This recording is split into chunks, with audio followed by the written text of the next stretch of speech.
नागपुर के मानकापुर पुलिस थाना अंतर्गत पागलखाना चौक पर बीती रात दो गुटों में पुरानी मामूली बात को लेकर हुए विवाद में खूनी झड़प हो गई। इस हमले में दोनों गुटों के 4 लोग गंभीर रूप से घायल हुए हैं, जिनका इलाज अस्पताल में जारी है। इस मामले में पुलिस ने दोनों गुटों के खिलाफ प्रतिबंधक कार्रवाई कर करीब 9 लोगों को भी हिरासत में लिया है और आगे की जांच जारी है।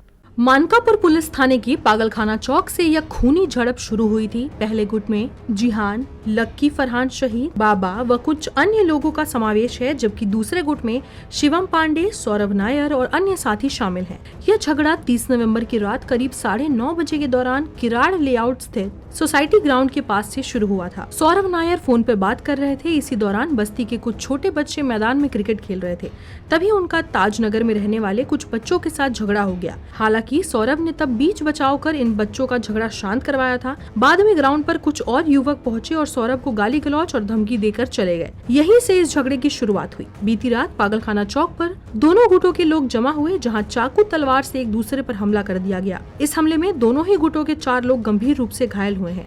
पुलिस ने दोनों ही गुटों के खिलाफ प्रतिबंधक कार्रवाई कर 9 लोगों को हिरासत में लिया है, जिसमें 2 नाबालिग भी बताए जा रहे हैं। इस घटना के बाद मानकापुर पुलिस थाने में तनाव निर्माण हो गया था। घटना की जानकारी मिलने के बाद पुलिस के आला अधिकारी घटनास्थल पर पहुंचे और स्थिति को संभाला।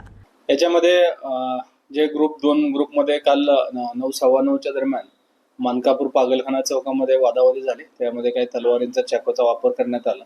त्याच्यामध्ये 4 लोक जखमी झाले आणि ते 2 लोक त्यापैकी डिस्चार्ज झालेले आहेत। दोन्ही गटाचे 2-2 लोक ऍडमिट होते। याच्यामध्ये बेसिकली कारण ह्या 30 तारखेपासून लहान मुलांच्या क्रिकेटच्या खेळण्यावरून हा वाद सुरू झाला आणि त्यानंतर हा वाद त्यानंतर मोठ्याच्या वादामध्ये रूपांतर होऊन जे त्यामध्ये मोठे लोक त्यामध्ये इन्व्हॉल्व झाले। आम्ही आतापर्यंत त्याच्यामध्ये 9 आरोपींना ताब्यात घेतलेला आहे आणि जे 7 आरोपी अटक केले आहेत।